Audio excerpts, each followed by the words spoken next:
한 주간의 한반도 정세와 외교 안보 이슈를 정리해보는 토요일 대담 코너 한반도 브리핑입니다.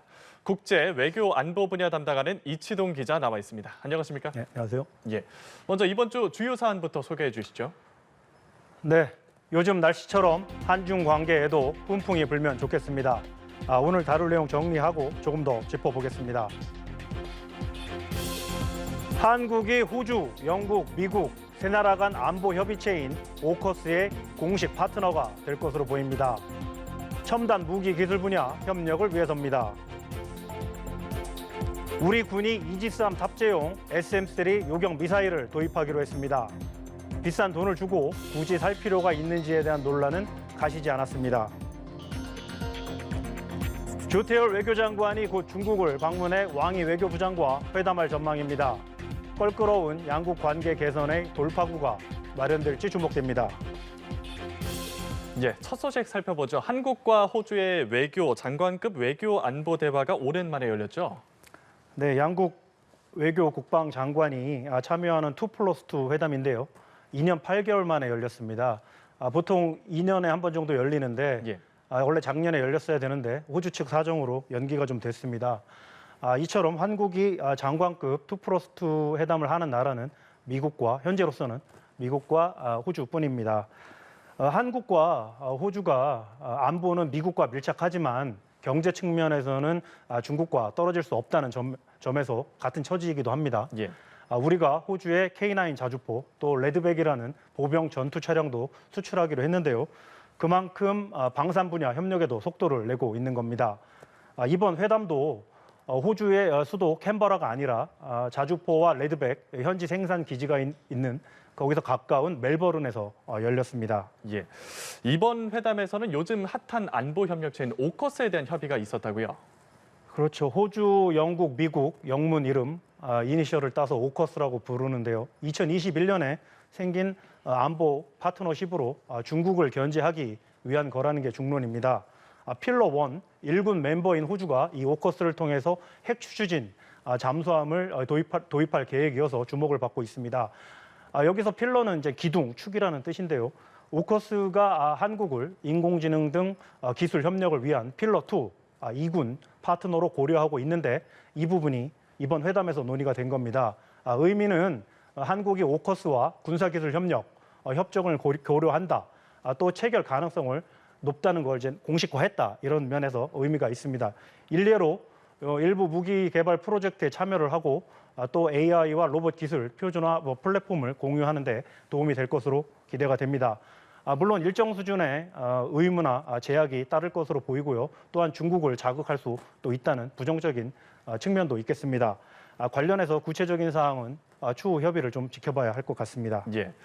이 오커스도 바이든 행정부가 추진하고 있는 거미줄식 양자, 소규모 다자안보 협력의 일부라고 하던데 이 부분도 설명을 좀 해주시죠. 그렇습니다. 먼저 최근 흐름을 조금 정리해 보면요. 윤 대통령이 작년 4월에 워싱턴에서 바이든 대통령을 만나 확장 억제 강화에 합의합니다. 넉 달 뒤에 캠프 데이비드 회담에서 한미일 안보 협력에 합의했고 11월엔 한국과 영국이 정상회담을 갖고 양국 관계를 글로벌 전략적 파트너십으로 격상합니다. 외교 국방 장관 간 2+2 회담도 앞으로 하기로 했고요. 지난달 미일 정상회담에서 일본과 오커스의 아까 말씀드린 필러 2 협력에 대해 논의합니다. 예. 이번 주 한국과 호주 회담에서도 이 사안이 다뤄진 거고요. 어제는 미국, 호주, 일본, 필리핀 국방장관이 하와이에 모이기도 했습니다. 예전에는 미국을 중심으로 이렇게 동맹국이나 파트너국을 자전거의 바퀴살처럼 연결하는 형태였거든요. 하지만 이제는 지역별 거점국을 활용해서 소그룹 또 양자 협력을 확대하는 그런 일명 격자형 바둑 판식 방식으로 바뀌었습니다. 예.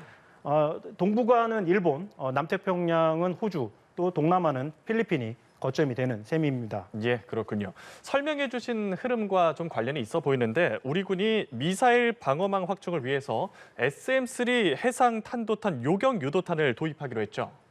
네, 이게 처음 얘기가 나온 게 10년 전쯤이거든요. 예.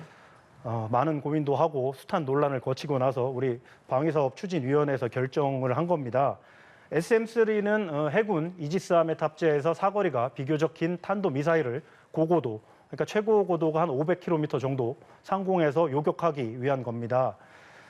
이 방사청은 SM-3가 도입되면 적이 발사한 미사일을 중간 단계에서 이제 높은 곳에 있을 때 실효적으로 막을 수 있게 된다고 발표했습니다. 북한이 후방 지역에서 미사일 고각 발사 시 신속한 대응을 위해 필요하다는 건데요. 북한의 저궤도 위성을 파괴할 때도 쓸 수 있습니다.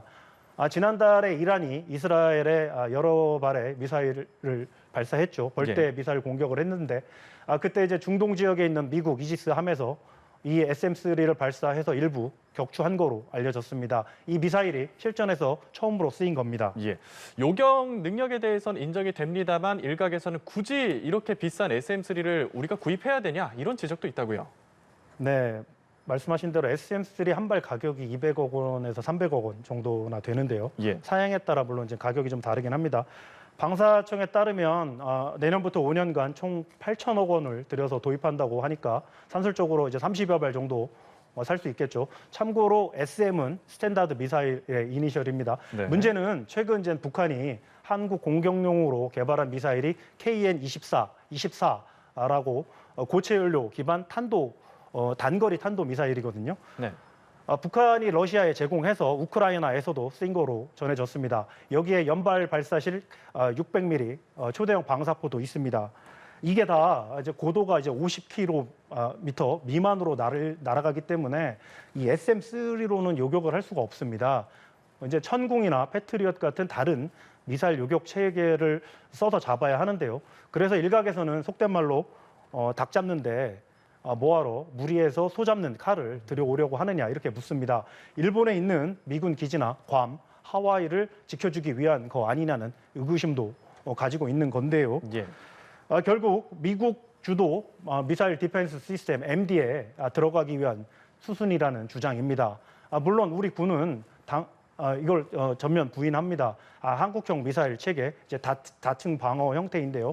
이 KMD를 튼튼하게 하기 위한 거라고 강조를 하고 있습니다. 전문가 의견도 한번 들어보시겠습니다.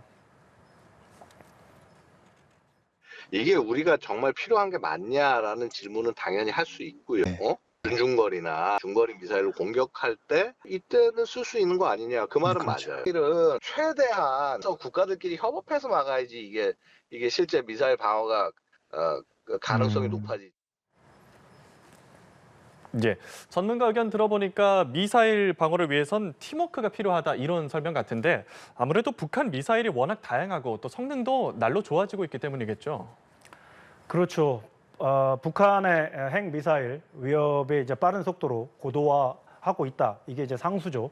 현실적으로 우리는 미국의 확장 억제와 한미일 안보 협력을 선택했습니다. 그만큼 안보 환경이 예전과는 많이 달라진 건데요. 미국 MD에 공식 참여하냐 마냐의 경계선도 좀 흐릿해진 측면도 있습니다. 안보 협력도 기브 앤 테이크 서로 주고받는 건데 우리가 SM-3를 가지고 있으면 일종의 레버리지가 될 수도 있다는 의견도 있습니다.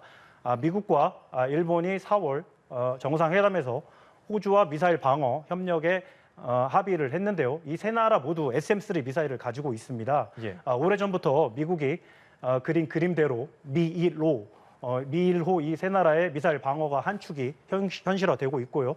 다른 한 축으로 한미일 공조 체계를 구축하는 과정으로 보는 시각도 있는 겁니다. 예, 이 과정에서 신경이 좀 쓰이는 나라가 하나 있는데 오커스도 그렇고 미사일 방어 시스템 관련 논란도 그렇고 중국을 의식하지 않을 수 없다는 얘기가 계속해서 나오고 있거든요. 우리 정부가 서먹한 중국하고 관계 개선을 위한 노력도 병행하고 있는 상황이고요.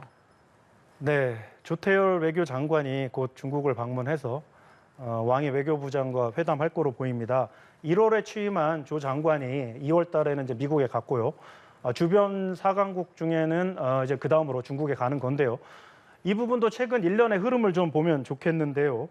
지난주 중국 라오닝성의 하오평 당 서기가 서울에 왔습니다. 코로나 이후 중국 지방정부 당 서기의 첫 방한인데요. 중국 성의 공산당 서기는 성장보다도 서열이 높습니다. 지역 최고 실세이고 이제 이런 해외 방문과 관련해서는 중앙 정부와 교감도 할 거고요. 예. 한덕수 총리와 조 장관이 직접 맞이하는 등 나름 융숭하게 대접했습니다. 우리 껄끄러운 한중 관계, 한중 간의 이제 고위급 인사 교류 재개의 신호탄으로 해석도 됐습니다. 우리 외교부의 설명입니다. 당석이 방한을 계기로 앞으로 한중 간의 고위급 인사 교류가 계속 이렇게 이어질, 그러니까 대외적으로 언론에 비치는 거하고 실제 한중 간에 이렇게 외교 채널을 통해서 이루어진 거하고 그 온도차가 좀 있는 것 같습니다. 이달 중에는 조 장관이 베이징에 가고 5월 말에는 이제 한일중 정상회의가 서울에서 열릴 가능성이 큽니다. 26일, 27일 양일간 열린다는 보도가 나왔죠. 중국은 시진핑 주석 대신 리창 국무원 총리가 참석할 거고요. 예. 최근 대중 대러 외교도 신경 써야 한다는 목소리가 커지고 있습니다. 중국도 작년 11월 샌프란시스코 미중 정상회담 이후에 주변국과 관계 등 상황 관리에 나서고 있는 모양새입니다. 소강 상태인 한중 간 고위급 소통에는 숨통이 좀 트일 것 같긴 한데 예전처럼 긴밀한 외교 공간이 열릴지는 좀 더 지켜봐야 하겠습니다. 예.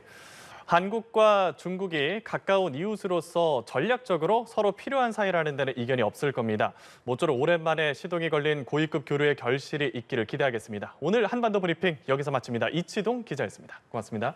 고맙습니다.